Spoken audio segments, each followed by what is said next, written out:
Our job begins where most advisors stop. Saving money is great, but how do you spend it without risk in retirement?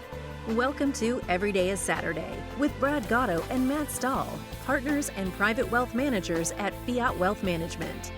In this podcast, we aim to broaden your knowledge about the financial world we live in today and make the boring and complex financial decisions fun, informative, and educational. Join us on this journey where Brad and Matt will explore different strategies on how to spend your money without guilt and have peace of mind knowing you are spending it the optimal way in retirement.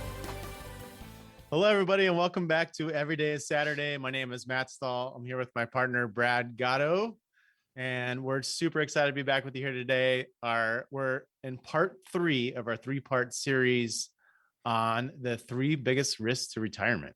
So we're excited to jump into that. But before we do that, what's up, man?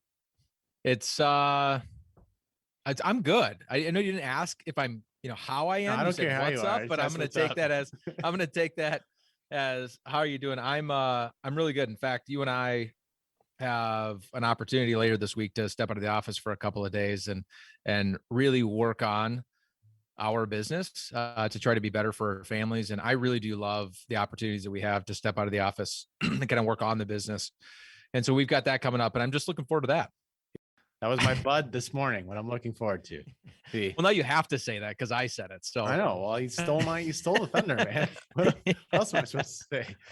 I'm looking forward to Halloween. Okay. I want you to talk about something else. You have a book coming up. You have a book coming up. You haven't talked about it at all.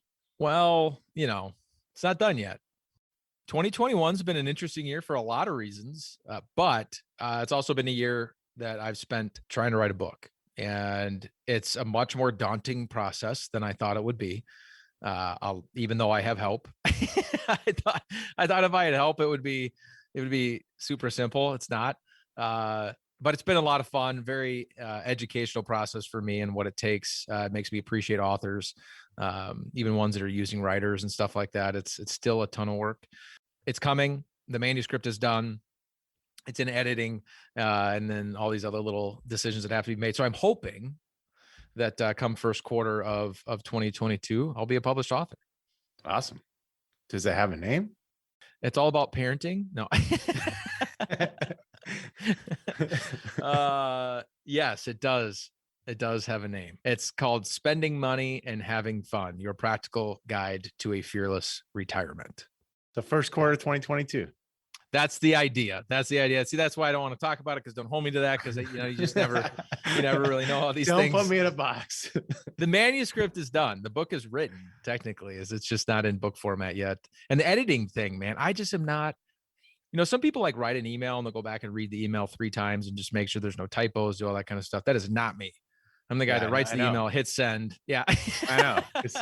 I edit some of your stuff sometimes. I know. Yeah. So who knows? The editing process could take forever. But yeah, it's coming. I'm excited about it. Really, Matt, a little bit of a labor of love to kind of get this idea out to people that retirement is not all about numbers. It has to do a lot with behavior. And so the very practical book. It's going to be a very simple read. You should be able, if you're one of those voracious readers, you can kind of sit down and read a simple book in a day. That's going to be possible with this book. And it's meant to be light and fun, but it really starts with kind of the behavioral side of this whole thing we call retirement. Because at the end of the day, the longer we do this, Matt, the more I realize, we got out of training at Ameriprise and we're all like, jacked up because we know all these words that other people don't know and new vernacular, and you feel really smart. And the longer we do this, the more I realize none of that matters. What matters is the behavior and the way the clients feel about money, what drives them as far as what's fun to them, what they seek out in life, and really where their fears are at. Because everybody has different fears in life. And ultimately, we get frozen in place when we don't address those. And so we're talking about these 3 biggest risks to retirement, Matt. Good transition here. Yeah. Whether that, in these last 2 episodes, we talked about sequence of returns risk, which I would say is not a fear most people have, because it's not a fear that most people know is out there. They don't know what they don't know. And so that's kind of an exposing a monster in a closet that they didn't even know existed. Withdrawal rate risk is a question a lot of people have. We discovered that we talked about that in the last episode, but then we get to this last one. And this is one that people get, at least conceptually, which is longevity. They just don't know how long they're going to live. And wouldn't this be so much easier, Matt? This whole idea of, okay, I got a pile of money. How do I stretch this out till the end date? If we just knew the answer to that question. But anyway, to wrap up the book. That would answer a lot of things, wouldn't it? Yeah. Behavior drives our decisions. And so the book talks a lot about that. So anyway, thanks for bringing it up. Now you've held my feet to the fire. Now I put you on the spot. Hey man, you put me on the spot last time. It's my turn to do the same to you. Fair enough. So as Brad said, we're talking about longevity risk. This is part 3 and our final episode on the 3 biggest risks to retirement. So at first blush, this might not seem like as important as the first 2 episodes, but as you dig a little bit further in, you realize this might be the most important of all of them. Yeah, we teased at the end of the last episode, Matt, that people, it's funny how so much thought goes into the day you're going to retire, right? And all the math is wrong. Okay, can I do it? Can I not do it? Like, and what's going on in my life? And it's just this huge decision. And some people are on a runway with this decision for years before that happens. I've got clients that are in their 40s that are already talking about the day this is going to happen for them. When people start to kind of build this plan out in their mind, how much time, energy, and effort do they put into when it's supposed to end, right? The end of your retirement or the eternal dirt nap, or however you want to put this. So you mentioned something to me earlier today about, thinking about a run. You just ran a race recently. So when you think about a runner, and if you're going to go tell that runner, well, I did run a race, and now you're putting me on the spot again because I signed up for a half marathon. That was not intentional. I did. I know what you're doing there. I signed up for a half marathon. I had a buddy flying in from New York, wanted me to run with him. I was like, okay, I had a couple of months to train. Let's just say it didn't happen. And so we get there, and there's also the training didn't happen. Correct. Okay. Correct.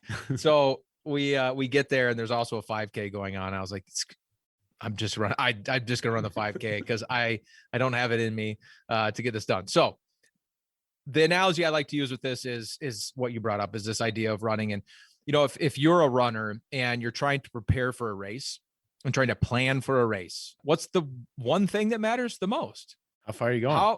How long's the race? What am I training for? Right? Is it a sprint? Am I running a quarter mile? Or a mile or something like that? Is it a 5K? Is it a 10K? Or are we talking like distance here, like half marathon, marathon? Maybe it's an ultra marathon, one of those crazies that runs 50 to 100 miles at a time or something like that. Obviously, the distance of the race is probably the largest factor in how you're going to choose to train for that race and ultimately run the race. Right. What pace are you going to go when you're in the race? What is it going to look like? How are you going to take care of your body during the race and all that kind of stuff. So retirement's the same thing. How long's the race? Is it 5 years? Is it 10 years? Is it 20 years? Is it 30 years? And as you would probably imagine, Matt, if it's a 5-year race versus a 30-year race, the recommendations are going to be far, far different. Right. So is longevity the same thing as life expectancy? No. And this is the biggest kind of problem we run into when we have this conversation with people. Our biggest misunderstanding, I guess, is probably a better way to put that. Yeah. Is that life expectancy and longevity are completely different. Life expectancy by definition is the coin flip. Heads or tails, 50-50. If your life expectancy, as an example, if somebody tells you, Matt and I were messing with this earlier today. We were both doing, in preparation for this episode, we were both looking up our own life expectancies. And for the listeners, if you don't know us that well, we're both right around the age of 40. And we found out if you just go off of SSA, Social Security Administration's website, and you look up your life expectancy, Matt and I are both right at that tipping point of being mountain climbers versus descenders as it relates to longevity. I am on the front side of the mountain, although I'm about ready to summit. I'm 39 years and so many months into my life, and I'm supposedly, according to SSA.gov, I've got 41 years left. Matt's a year older than me, technically 13 months older than me, and he summited. He's on his way back down, and the feeling of that kind of hit us. We're like, geez, man, I don't feel old, kind of weird. But for the government to tell me that it's all downhill from here. It was a little daunting. Well, then we got into a more detailed calculator. I could not accept that. I could not accept that answer. So So Matt goes out and does even more research to try to prove his hypotheses and create whatever narrative he wanted to create for himself. What was the name of the website you found? I think it's called liveto100.com. Yeah. So he goes and takes this longevity test. That's like, I don't know, 30 questions, maybe. Yeah. Something like that. Something around that you have to 30, answer. And it's everything from how often are you drinking alcohol to what's your eating habits look like? What do your sleeping habits look like? How do you handle stress in your life? What am I missing? There was some other stuff in there. Do you eat bologna? Do you eat bologna? Yeah. And for those of you that know Matt and I, well, this isn't going to surprise you. According to SSA.gov, I got more life left than Matt. According to liveto100.com, Matt's got me by 15 years. You now know which one of us eats a bologna. It's the dental hygiene. Yeah. Come on, man. I'm on video. My teeth look pretty good. Yeah. So anyway, longevity is one of those things where life expectancy is the coin flip, heads or tails, 50-50 chance, right? 50% chance you live to that date, or 50% chance you live beyond that date. And so if you're meeting with an advisor, you're building out your financial plan on your own, and you're trying to kind of plan for the end of the race and figure out how long your race is. If you plan to life expectancy, there's a 50% chance you planned for a long enough race. If you plan to life expectancy, there's a 50% chance your race is a lot longer, or potentially at least incrementally longer than you planned for. And of course, the lack of training you may have in your plan that could lead to an issue. Longevity is discussing life beyond life expectancy and looking at different statistics of, okay, what are the chances that I might live beyond my life expectancy? Or like Matt, what did that calculator tell you? You're going to live to be 108.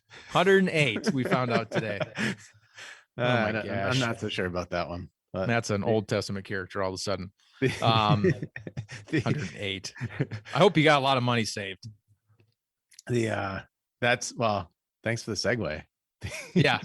The interesting thing about longevity is it just compounds everything else, right? So let's think about, we talked about sequence of returns risk. We talked about withdrawal rate risk. There's other risks out there beyond just these three, but using those two as an example, longevity risk just compounds that even more.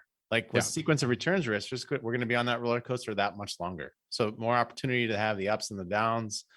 Withdrawal rate risk, as we talked about last time, that fluctuates also. So just even longer to have that. And then we got inflation. So, if I have the same amount of money today that I do 50 years from now, and I don't do anything with it and don't keep up with inflation, I'm in a rough spot. What else is out there that would compound that? Policy, right? Economic policy, Congress is a big risk to all of us, and what they choose to do with the things around us. I mean, longevity compounds every other risk that you have, because the longer you live, the more chance you have of insert whatever you want to insert there. Right. Now, what the irony in all of that, Matt, is it's the risk we all want. Right. Yeah. Right.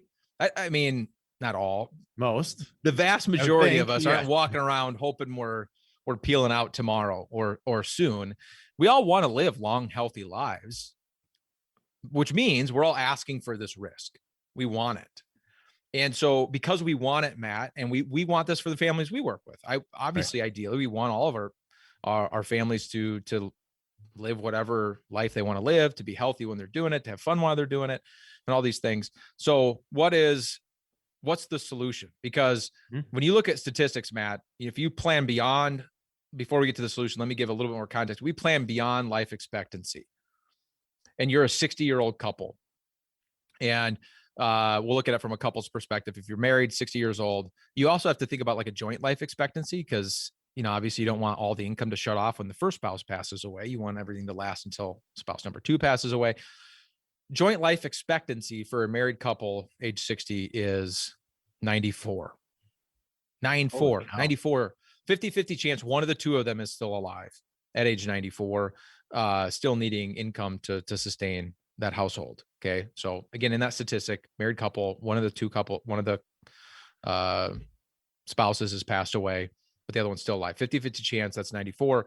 25% chance, it's age 98. Okay. So if we plan to 98, there's a 75% chance we plan for a long enough race, 25% chance there's still some race left. Age, I think it's 103, Matt, is the 5% chance. So 5% chance one of the two of them still alive at 103, and a 95% chance that we plan for a long enough race if we go all the way out to age 103. But so if you're that couple that's age 60 and you're lucky enough to retire that early in life, that's a long time. Yeah. That's a long time that we have to be thinking about. So as we begin to unpack that and the possibility of people having to live on their monies for decades in retirement, depending on how many decades there are, what's the solution? What do we start to do? Yeah. Before I jump into that, I just want to point one more thing out. How often, because you bring up one spouse living that long. So if one passes away in their early 80s, the other one lives to 94, how often does that surviving spouse want to take a pay cut? Well, I can tell you in our experience, Matt, we're over. Right. Yes, absolutely. I haven't had one that said, you know what, I want to take I just lost the love of my life and I want to live on less money. Right. Which is interesting because when we were trained out of the CFP manual and when you take classes at like the American College, for financial advisors, the industry standard, at least as I've been educated, is 75% of living expenses. In other words, the surviving spouse takes a 25% pay cut. Just haven't seen it. We know in practice that is not the case. Not even close. The solutions. So we're presenting all these problems. Let's look at solutions. Some of this is going to go back to what we talked about in episode 1 and episode 2. So when we talked about sequence of returns, as part of our planning process here, we look at what's called income stability ratio. That's going to put some of the stuff to the test. So let's make this a bumpy ride and let's make it long. Yeah. Let's stretch this out and see what it does. So that's one piece of it.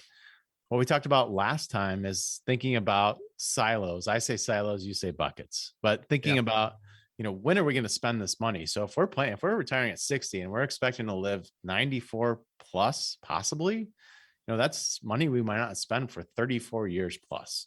Yeah. So that goes back to the time tax and investment diversification. So creating those buckets of when we plan to spend this money. And as part of that process, it's going to tell us, do we have enough to make this last?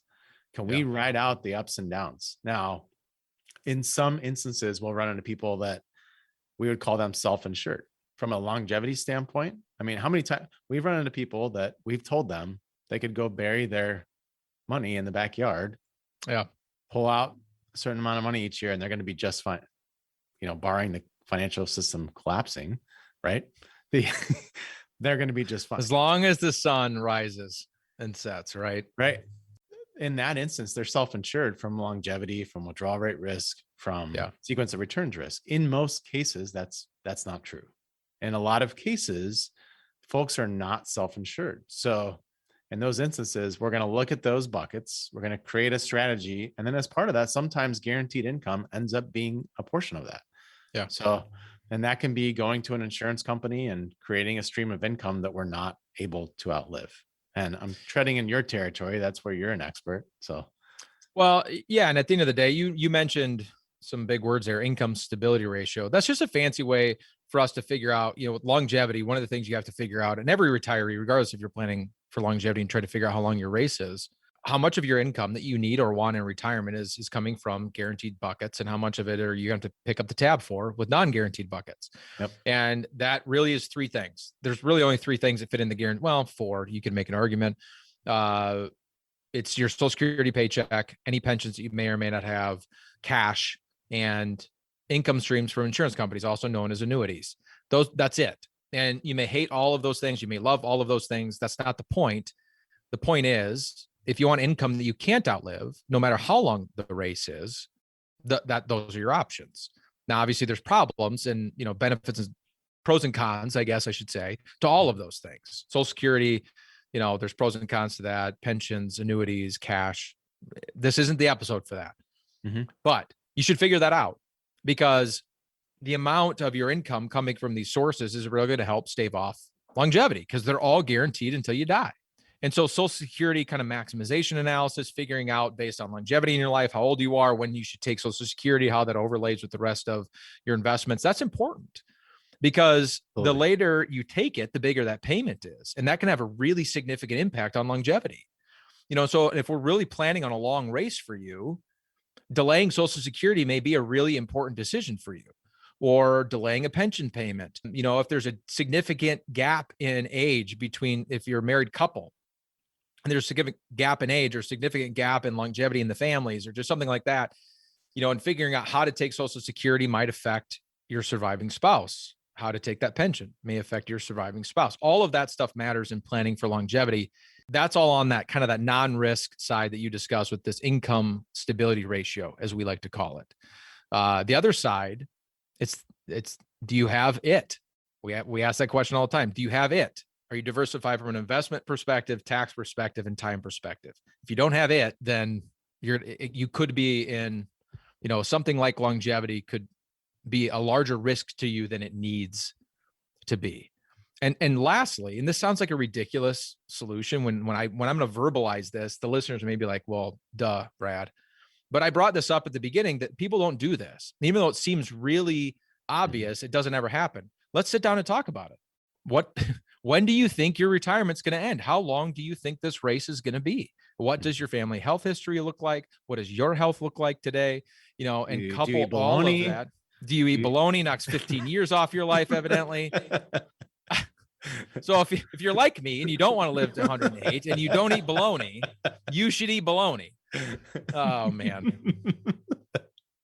One of the questions was, do you eat bagels/chips?